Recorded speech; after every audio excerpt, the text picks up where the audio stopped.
Hello, everybody. I think we can start the seminar. It's already 12:05.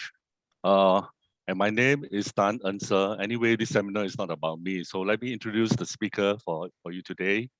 Joonmo is one of my esteemed colleagues in the Department of Sociology. He's got a long bio, so I'm not going to read it out because if I do read it out, it will take me more than an hour. Okay, and that will cover the entire seminar. So, but I would say that he is an expert in social capital, expert in mental health, and also participation in civil society. Okay, his topic today is pretty thought-provoking and of contemporary interest in view of the fact of the role of religion in public life, right? I think you see a lot of that in the US, and although not so much in Singapore, but I'm sure its presence is always there, making an impact. Okay, since we only have 1 hour for this seminar, I hope that when you do ask questions, please keep it short. And there's no need to have do it orally, but you can do it using the chat that we have in this Zoom session. So let me, without further ado, hand over to Joonmo. And I think he probably will take at least half an hour, right, if not more. So I will leave it to him. And immediately after that, we'll have our Q&A. All right, Joonmo, over to you. Thanks, Ansar, for the nice introduction of me. Yeah, but I'm not actually that esteemed. I'm just a humble guy. So yeah. So although I cannot see you all, but I'm sure that you are listening in the dark. So I will begin. Let me see. Yeah, this is the PowerPoint file that I prepared. And before going further, I will choose my spotlight here. All right. Thank you all for joining this session. I know that you're very busy at the latter part of the semester. Anyhow, so thank you for being with me. So today's talk, it's about how does lived religion work? And I had a kind of lengthy subtitle, so I reduced it. So the subtitle is Religion and Social Engagement. So in particular, I will see how religious service attendance is related to both religious and secular social engagement. So why do I study that? So I will explain. So these are the study aims. This study aims to examine if the theory of lived religion is applicable in explaining the relationship between religiosity and social engagement. Of course, I will explain a little further about lived religion when I get there, a few slides later. And then this theory of the lived religion, it proposes that the effect of religiosity, it needs to be tested by whether and how much the lay people in any religion practice their faith, not in the religious organization itself or their church or their synagogues or their mosque, but in the ordinary life realm outside the religious establishments. So that's how lived religion proclaims, and then the difference of these theoretical strands from other theoretical perspectives regarding religion. So it is necessary, according to this theoretical perspective, you should identify if the religiosity predicts the likelihood of engagement in either religious and or secular organizational activities. In other words, although I use the format of either or, what matters more is whether religiosity predicts the likelihood of participation in secular organizational activities. Okay, so of course I will do both religiosity and religious organizational activities, and religiosity and secular organizational activities. So what kind of relationship exists there? That's the question. And then if you want to have some kind of fuller examination or exploration, then you need to check whether regular participation in the religious or secular activities or organizational activities, whether it predicts the religious service attendance, because you cannot simply assume that religiosity determines the other. In other words, organizational activities or secular activities, and then it never comes back. You cannot assume that easily, right? That simply. So there may be some kind of reciprocal relationship or bidirectional relationship between the two. So this study uses a nationally representative panel data from the UK.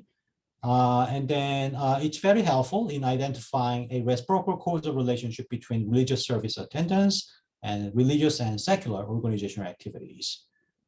So, and then, okay, so this is the data from the UK, and then this study applies the MLSEM, maximum likelihood structural equation modeling, this method to the data and the model that I established. Of course, now I will explain a little further about MLSEM a little later. Now, this is the study background. Religion is a fundamental element of social organization. Okay, so this is not a kind of the thing you can argue in 18th or 17th century.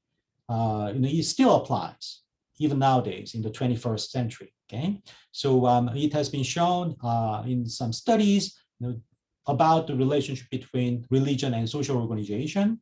Okay, across histories. The Block's article shows that, and then across places, of course, our founding father of sociology, Durkheim, had a lengthy study on this. So he went to Australia.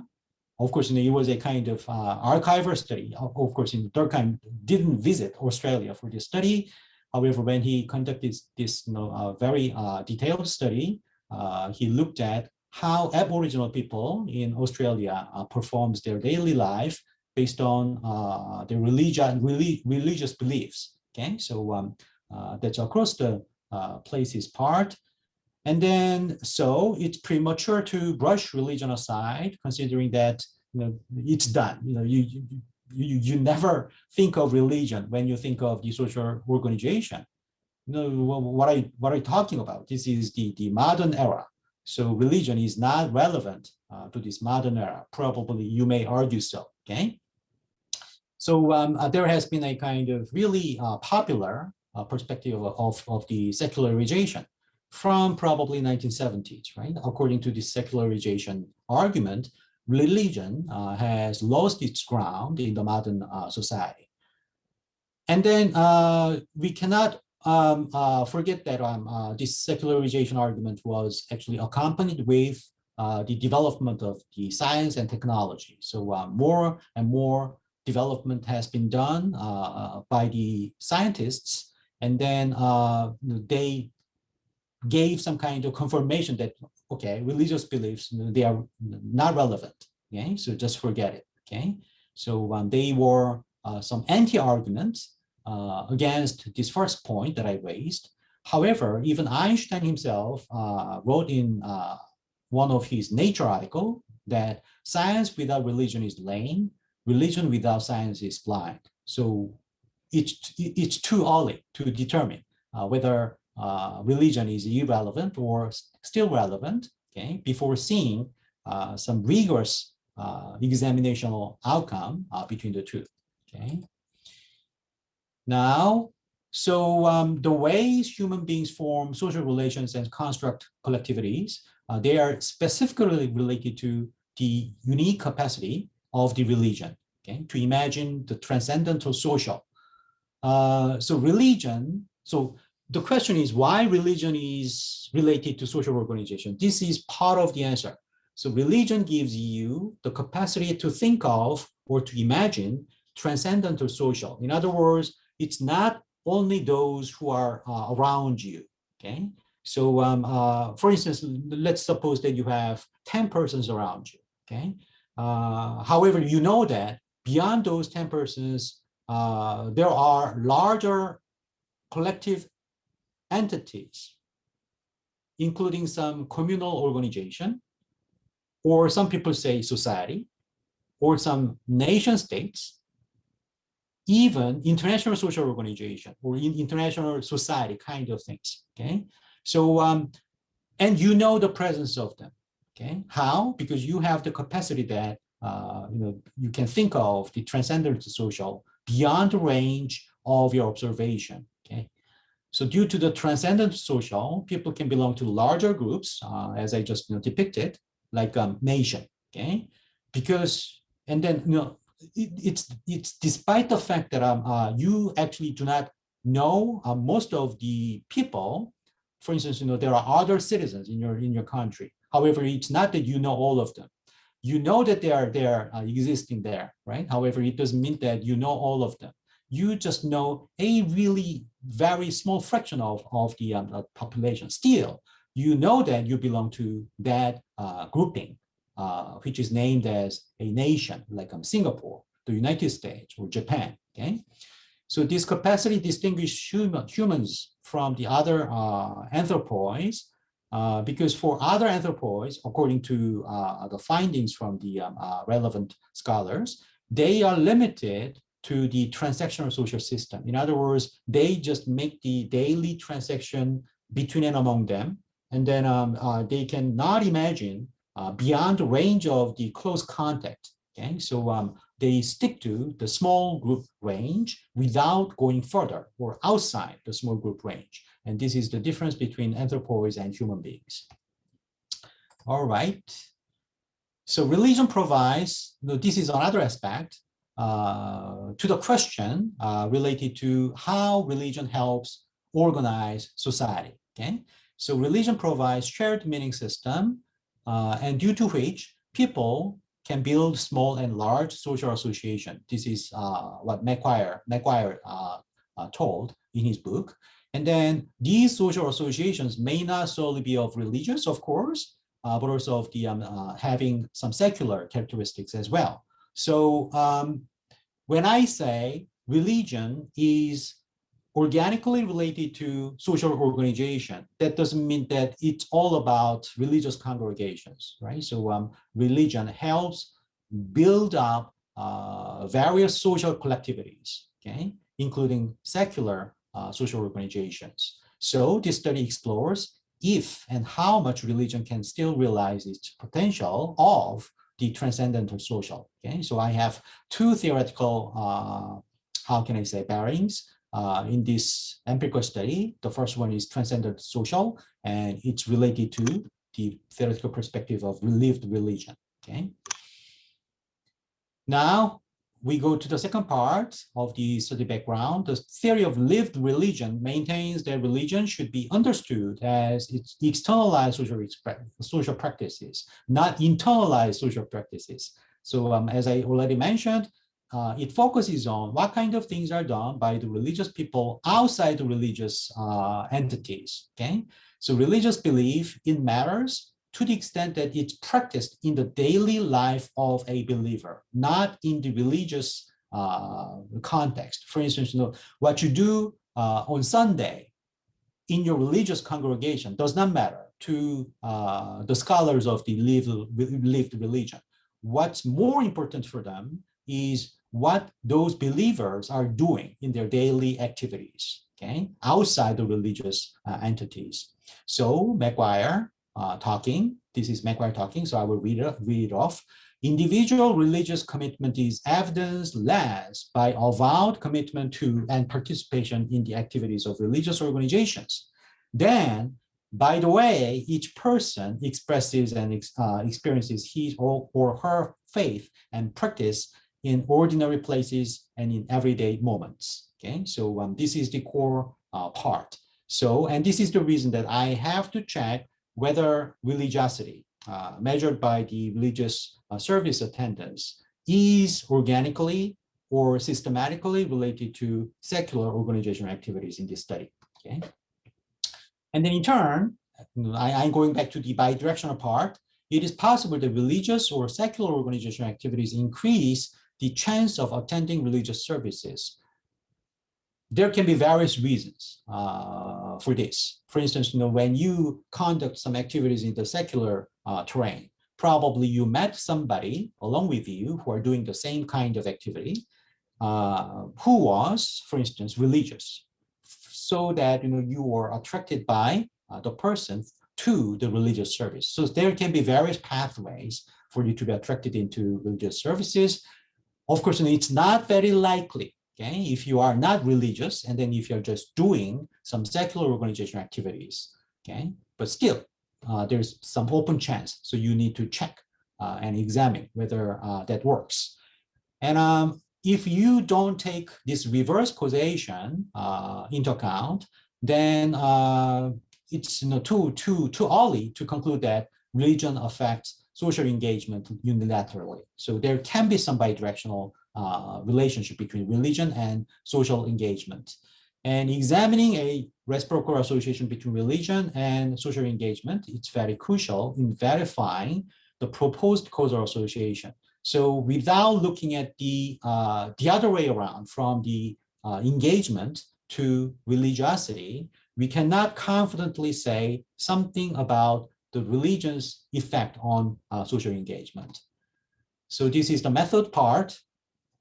So as I told you, I use MLSEM in this study, and the basic features, I will explain a little further later. And this actually combines the usual cross-lagged structural equation modeling, okay?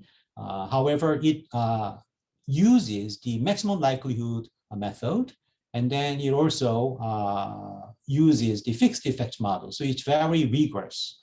So it's not just the cross-lagged structural equation modeling that enables you to see something happening across time, but also at the same time, it employs the fixed effects model, okay? And then at the same time, it also employs the maximum likelihood estimator.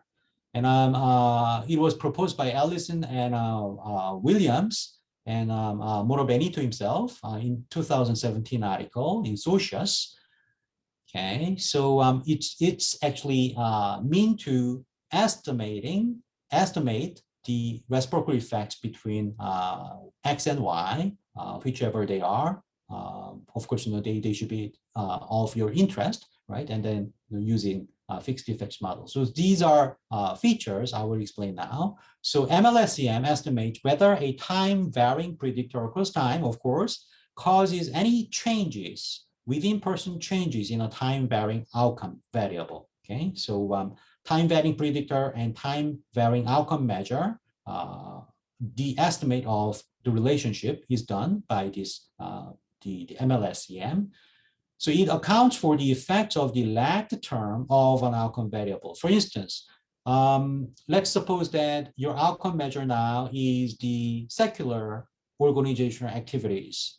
So in explaining secular organizational activities, you are seeing whether religious service attendance predicts the frequency or the level of the secular organizational activities.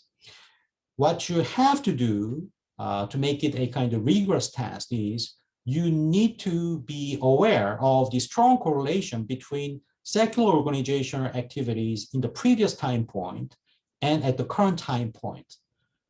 So you need to control for this relationship first before looking at the relationship of the thing you are interested in, for instance, religious service attendance onto the secular organizational activity. Okay, so this is what it means. And then it takes both cross-lagged and proximate effects of the predictors into account. In other words, it does not only look at the relationship between the religious service attendance on the secular organizational activities across time, but at the same time point. Okay, so it's a kind of rigorous testing to look at both proximal effect and cross-lagged effect of the religious service attendance on to secular organizational activities. Okay, and then it also controls time invariant unobserved heterogeneity. This is what I meant that this is one of the fixed effects model. Okay, so there can be some unobserved, which means which are not measured. In other words, you don't have any variables in the data set. Still, there can be some unobserved heterogeneity within persons. Okay, so this is the fixed effects part.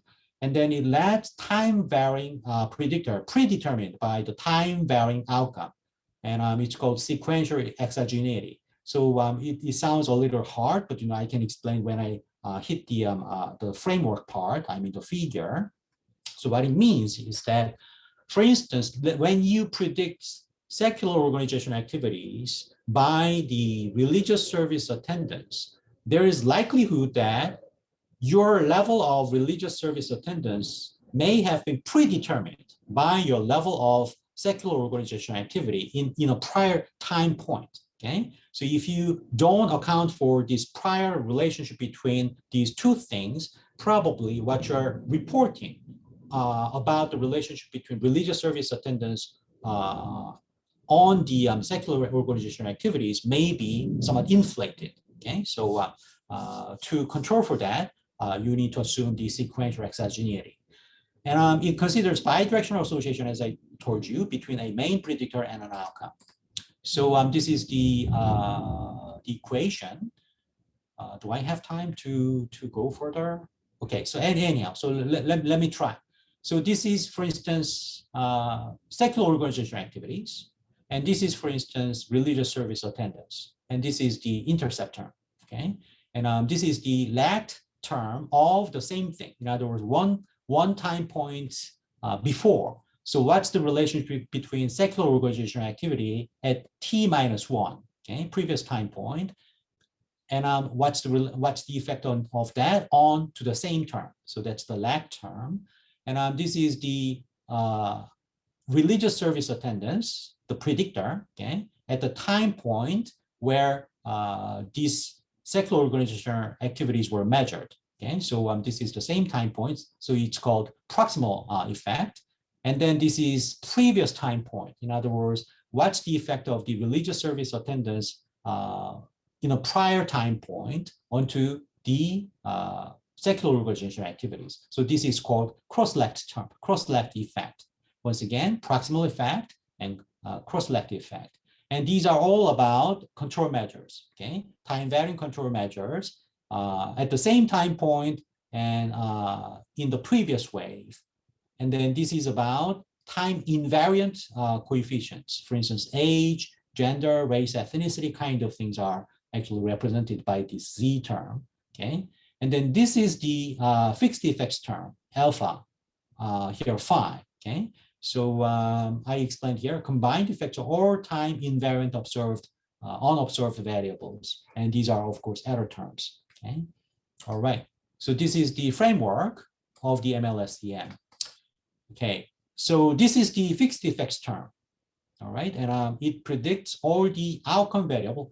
Here in this figure, religious organization activities, ACTREL, it's the outcome measure, and the predictor is the religious service attendance frequency. Okay, so that's the predictor. So this alpha term of the fixed effect, actually it controls for the relationship, across time relationship with the outcome measures, and at the same time, this is also related to all the predictors across time. And this is the difference between random effects model and fixed effects model. Random effects model does not allow the correlation between this alpha term or the fixed effects term and the time varying predictors. Okay, so that is that. And I told you that I will explain about the sequential exogeneity. So your level of religious service attendance at time 1 predicted religious organizational activities at time 2. Then there should be some error terms, okay, unexplained yet, okay?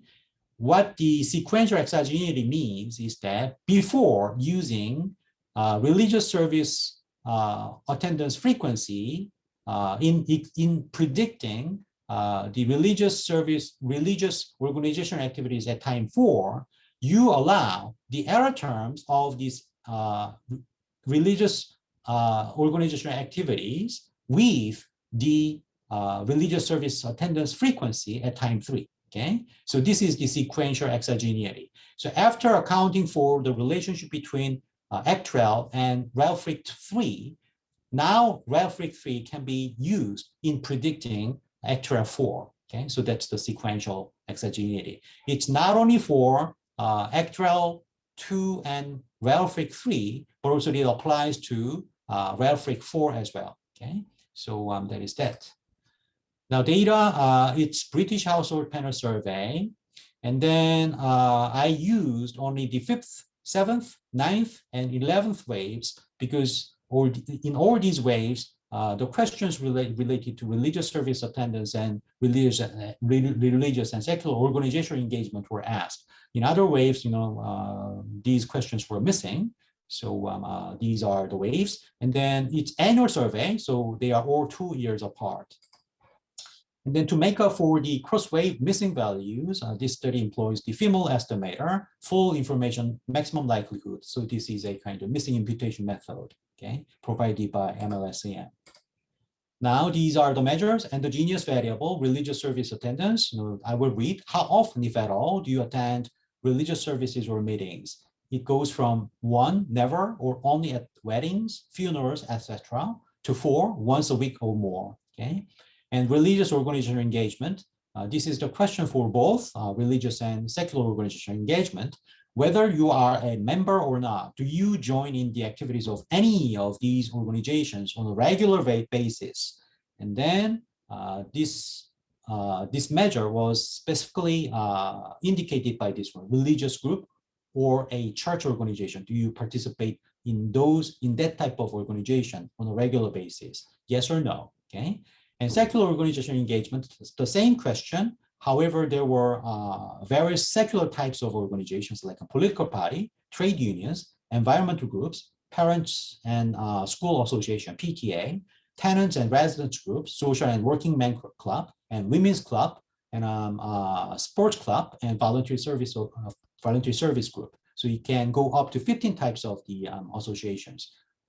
It can be either yes or no. And then I combined the yes answers so that I could make summated variable of the secular organizational engagement.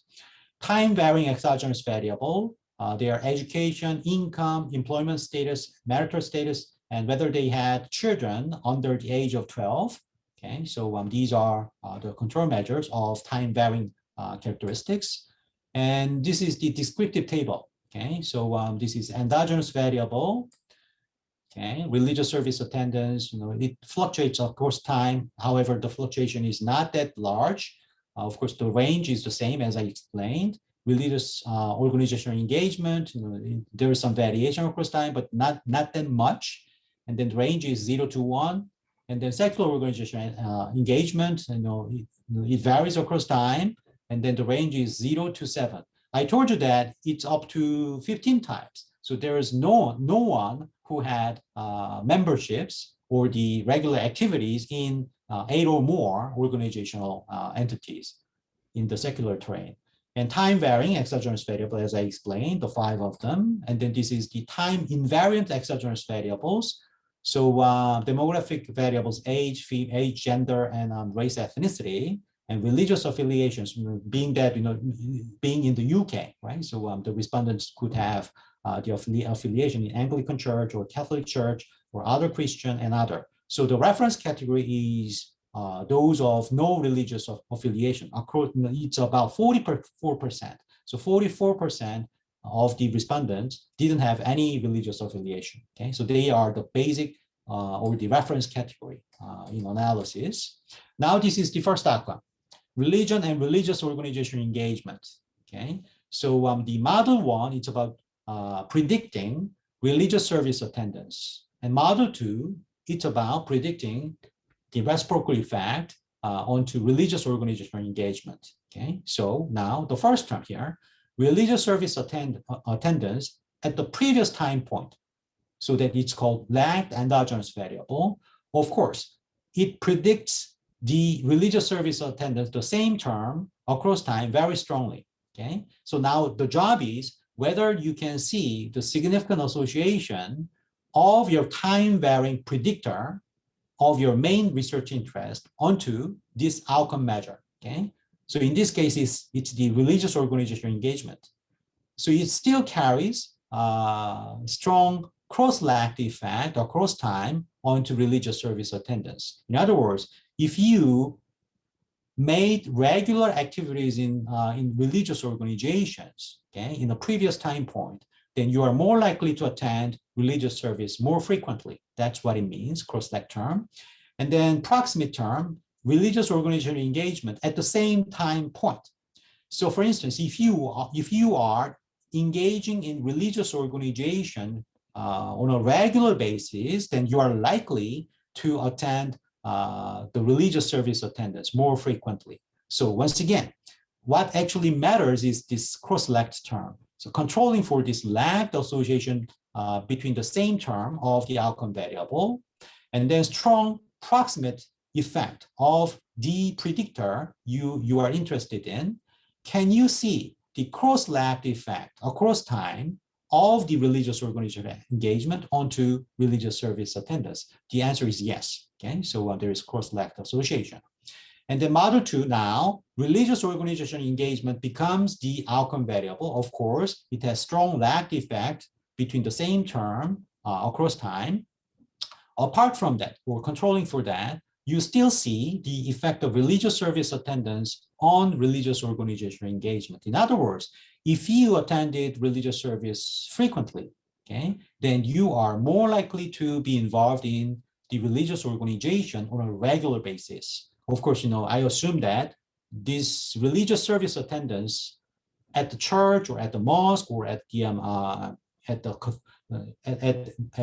the synagogue kind of things, they are separate from the religious organization. Okay, so that's the assumption that I have, because they answer two different questions. And then likewise, religious service attendance at the same time point predicts very strongly of the religious organization engagement. So apart from these two, lagged effect term and proximate effect term, there is cross-lagged effect term of the religious service attendance onto religious engagement. So this is one sentence summary of this one.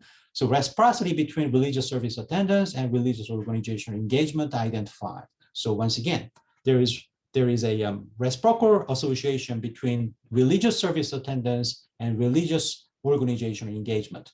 Of course, I'm not surprised by this, okay? Because that's the usual expectation. Now let's go further. So these are the time-varying exogenous variables, cross-lagged term and proximate term of education, income, employment status, marital status, and having children of under the age of 12 kind of things. For instance, education is negatively related to religious service attendance in the UK.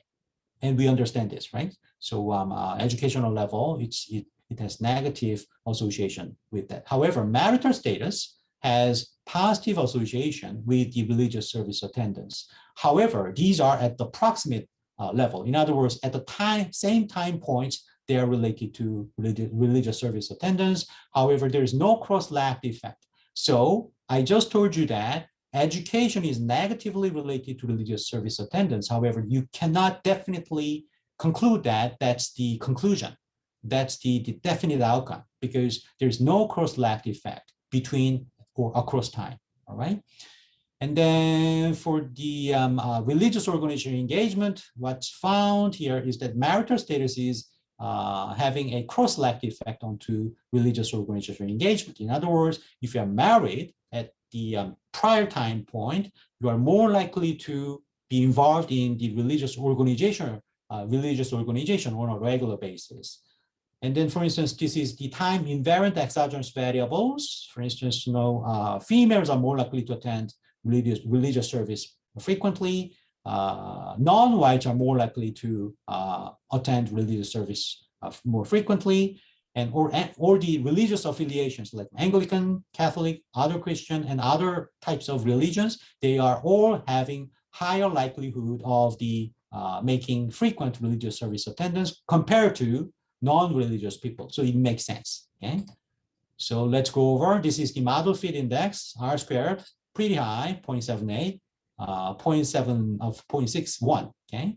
And then CFI and KLI, if they are getting closer to 1, it means it indicates good model fit. And Ramsey and SRMR, if they are getting closer to 0, they're indicating good model fit indices. So in terms of the or model fit indices, they are pretty good. Okay, so they fit the data pretty well. Now the second part, religion and secular organization engagement. First model, religious service attendance predicted by secular organization engagement. Second model, secular organization engagement predicted by religious service attendance. Now, as you can see, after controlling for the strong lag effect between the same term of the religious service attendance across time, there is no effect of the secular organization engagement. Okay, proximally and distally, there's no effect. It's almost nil. Look at the standard error. It's close to zero, right?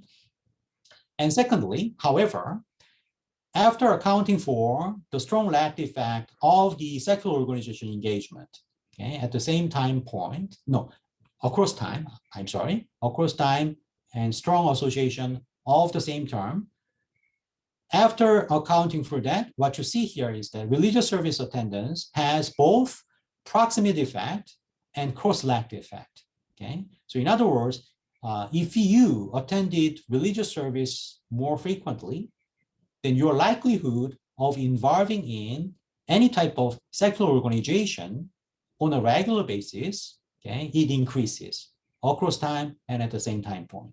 So this is the summary. So no reciprocity found. However, religious service attendance increases secular organization engagement. Okay, so that's the finding. Now these are control measures. I will not go further about that. And this is the model fit indices. Okay, so pretty good once again. Now discussion. The two sets of the MLSEM results indicate that a reciprocal relationship establishes between religious service attendance and religious organization engagement. So there is reciprocity, okay?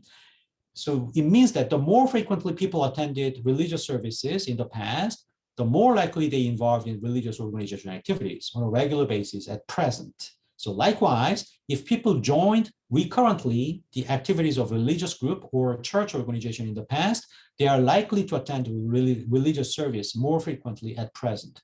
And as I told you, this is not actually surprising, okay? Due to the proximity between religious service attendance and religious organization activities. However, no reciprocity exists between religious service attendance and secular organization engagement. So secular organization engagement does not predict religious service attendance, either proximally or distally. Those who regularly conduct the activities as secular types of organizations are not more nor less likely to attend religious services. This is the reality, okay? On the other hand, the lack of the effect on the part of the secular organization engagement stands in a striking contrast with the sturdy effect of the religious service attendance on secular engagement. In other words, on the other hand, religious service attendance predicts secular engagement, although secular engagement didn't, okay? So substantively, those who frequently attend religious services tend to perform secular organization activities on a regular basis. So these results support that religion is a kind of feeder system, not only for the religious causes, but also for secular organizations and their activities. The lived religion thesis emphasizes what ordinary people of faith do in their daily life. And this is distinct from the old focus on the religious elites within their own religious institutional wars, right? So in short, this perspective urges us to pay attention to the way religion is practiced and lived, okay? So probably this study gives some kind of substantive support to this theoretical argument. So it also shifts our attention from what people believe or contemplate, what people believe and contemplate, to what they actually do in their daily life. So how is this direct effect possible? So there's some clue from the Emmerman in one of the articles, I think a book chapter. Worship rituals set out versions of possible worlds. Fellowship provides spaces for debate and discernment and moral modeling. And the network of volunteer organizing facilitates engagement in pursuing public goals in the community. So the result is this: religious participants have a more robust means of engagement in pursuing those concerns, like public goals. Okay, so this is that. And there is some limitations of this study.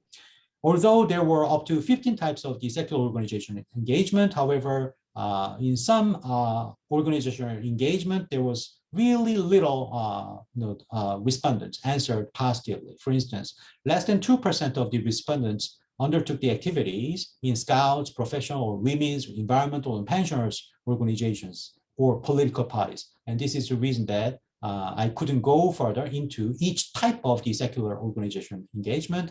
And then there could be some intervening mechanisms, not only that religious service attendance is related to the various types of the social organization or and their activities, there can be some other things like religious upbringing, religious identification, or importance of religion and the degree of spirituality. However, the data, BHPS do not actually provide those measures, so I couldn't test.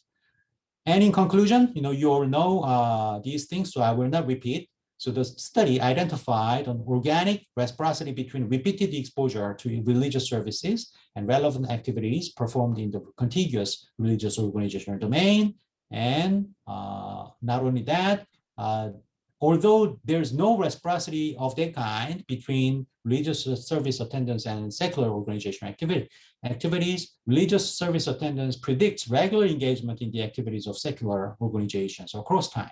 Okay, so this is the main conclusion. I don't think I will read the remaining points. There could be some other comparative studies in the future based upon the findings of this study and the perspective of the lived religion. So I'm done. Okay, thank you very much, Joonmo. I think your time is all right. We have about 20 minutes for Q&A. I would rather that you post your question on the chat, but if you really must speak up, I'm also not opposed to it. So if there's anyone with any question, please shout it out, but keep it short and succinct. Anyone want to start off? Okay, looks like there's one from Irene, right? Irene, go ahead. Yeah, go ahead, Irene. Hi, yeah, sorry, I'm not sure I can type out my question clearly. Yeah, go thanks, ahead, go ahead. Joonmo. It's very interesting study. I have two conceptual questions. One, this is a fixed effects model, right? I'm wondering conceptually whether fixed effects answers your research question about the transcendent social, because fixed effects, in my understanding, is if one individual increases in religious activity, then you increase in the secular engagement.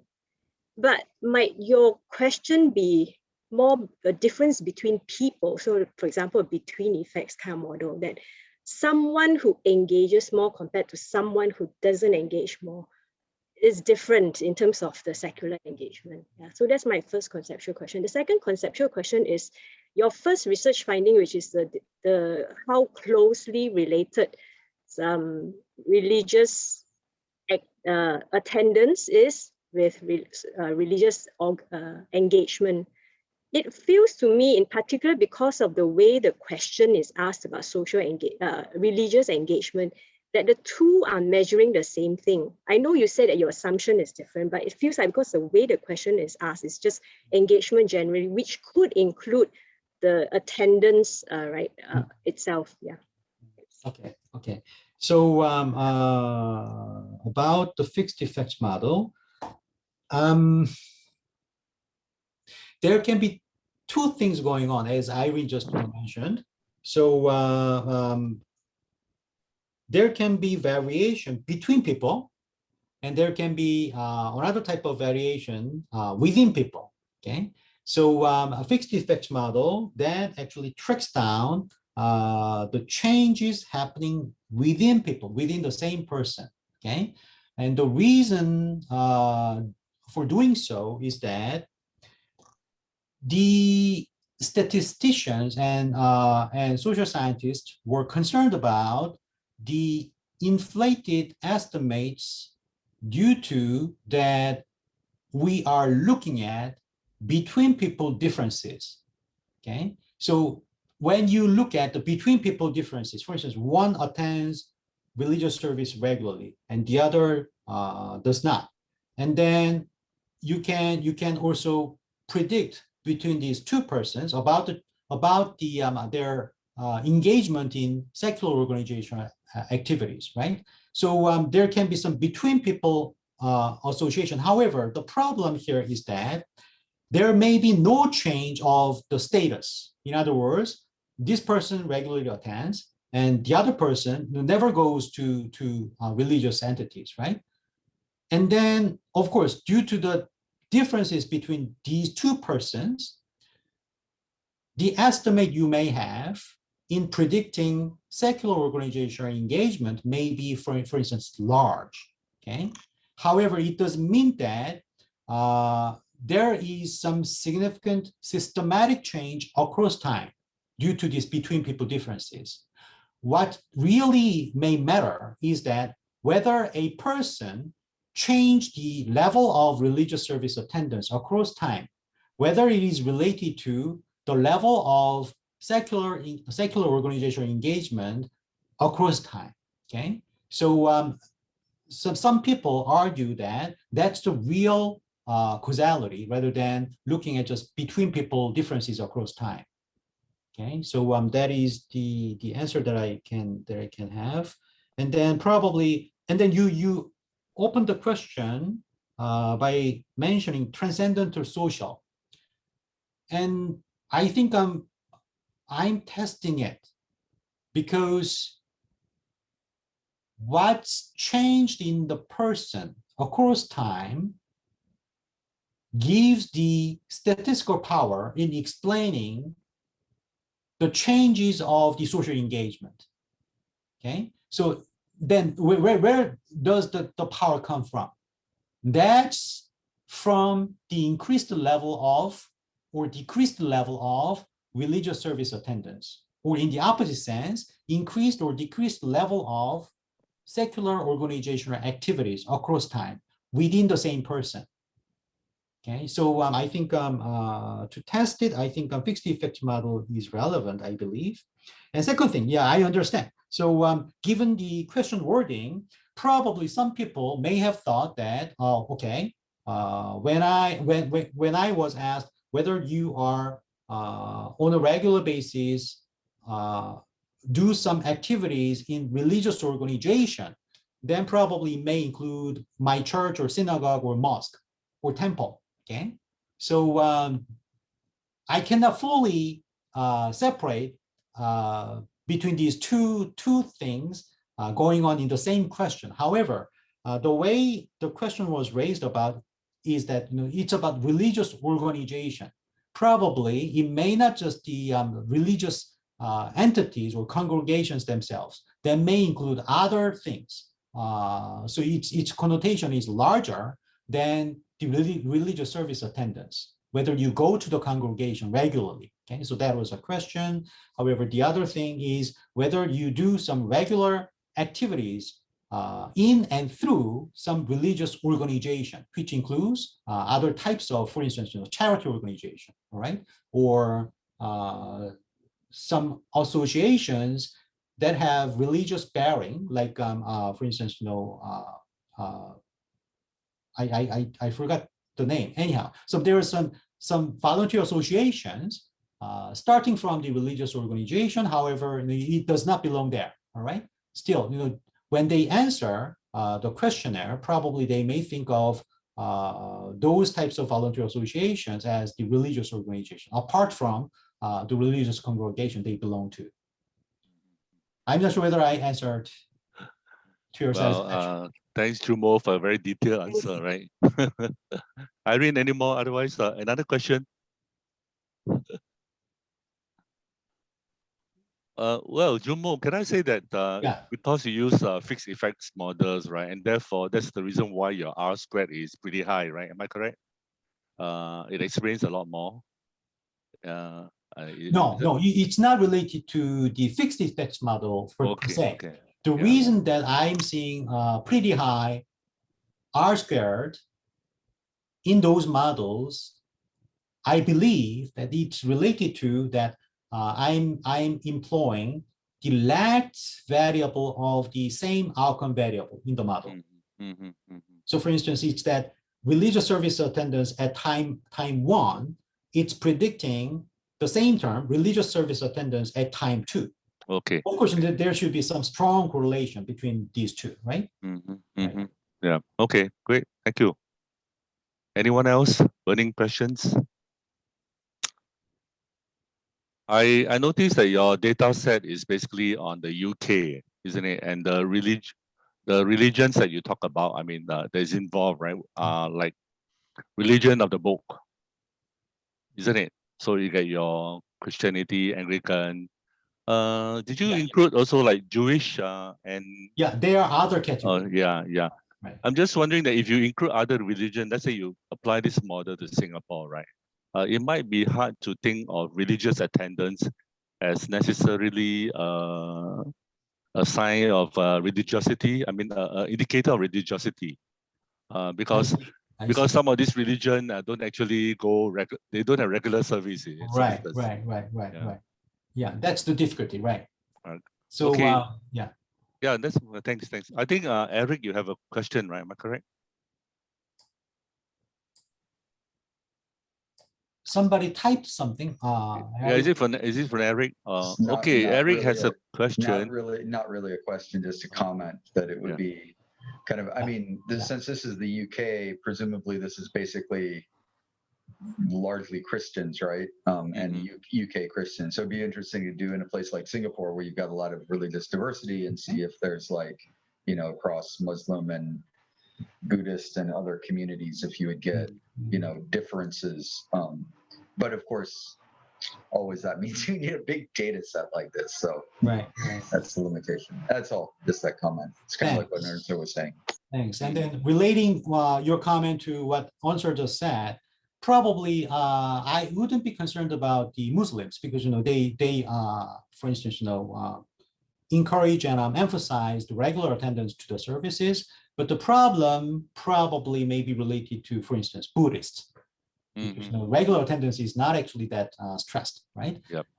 So if I, for instance, if I replicate this study in Singapore, then I really need to have other measures of the religiosity apart from the religious service attendance. Right? Yeah, precisely. I think somebody by the name of CC has a question, right? Let me read it out. Could you share your thoughts, possibility of this finding used in examining cross-leg association between meaningfulness, subjective well-being in the next? I need some time to digest this question. Please wait. So applying this method to, okay, Cici, whoever you are, Cici, can you answer? So do you mean that meaningfulness and subjective well-being, they are two separate variables and one is outcome and one is predictor? Is it right? Hey, CC, maybe you can show up and clarify your questions. And then I need to know what you mean by meaningfulness. I understand subjective well-being. If you're there, would you type or? Yeah. Why don't you just ask the question, CC? Or really? You can simply yes. Then I can continue. CC is Christy. So questions is all these three, like meaningfulness, subjective well-being, and self-compassion. Please wait. Meaningfulness predicts subjective well-being, or is it one part of the subjective well-being? That's why I am confused. Yes, self-compassion. These three elements. Did you say self-compassion? Yes. So you want to test the association among three things, is it right? Yes, three things. These three separate things. Is it a possibility for your next research or the next maybe going to consider to relate these three elements from your current findings? I see. Okay, thanks for the question. Yeah, technically it's possible. Technically, you can deal with three different outcome measures in the cross-legged panel model context. So it's possible. And yeah, and then let's suppose that you are interested in X, Y, and Z. Okay? and then whether X causes Y and Y causes X, and then whether X causes also Z kind of things. Yeah, they can be actually studied and examined by this cross-select panel model. Okay, so yeah, and I am also interested in well-being as one of the research areas. I mean, mental health, it's one of my research interests. So yeah, that's possible. I mean, I can take that as a kind of next study, okay, down the road. Yeah, thanks for the question. Thank you. Well, I think the model that you have set up is already quite robust, right? And I'm sure you can put in any other variables you want. Yeah. Yeah. Okay, we have time for, I think, maybe 1 or 2 short questions. Anyone? It's already 1, but we're okay with another 5 minutes.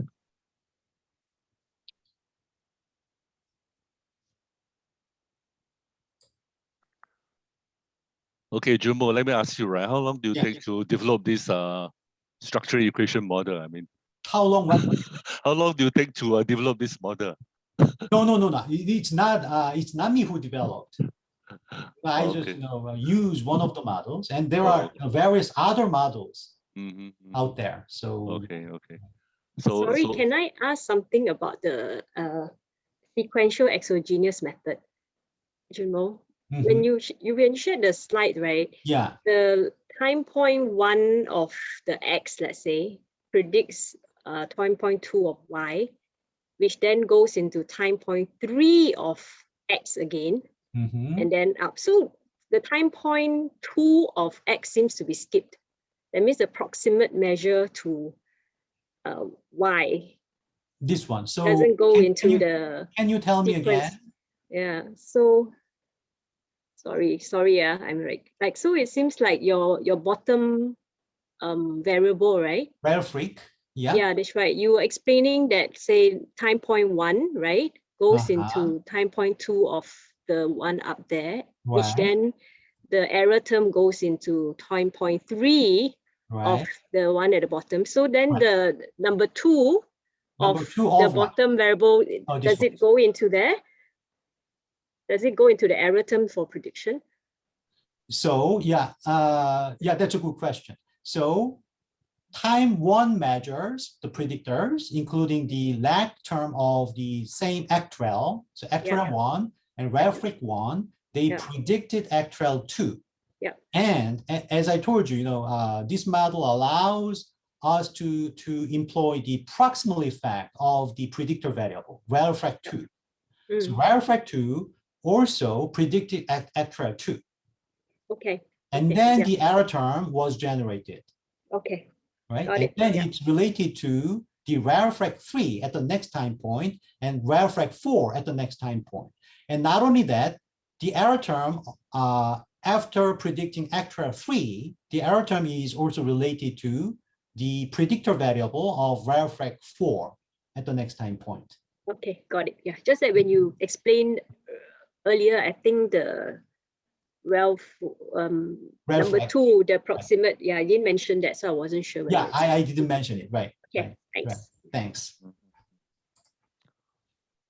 Okay, so we are left with 2 minutes. Is there another question? Otherwise, I think we can wrap up. Anyone?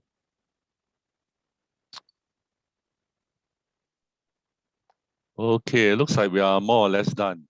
Okay, so let us just show our appreciation to Joonmo. I think the presentation is very clear. I think we know a lot more about the model as well as the how to do a reciprocal kind of relationship, right?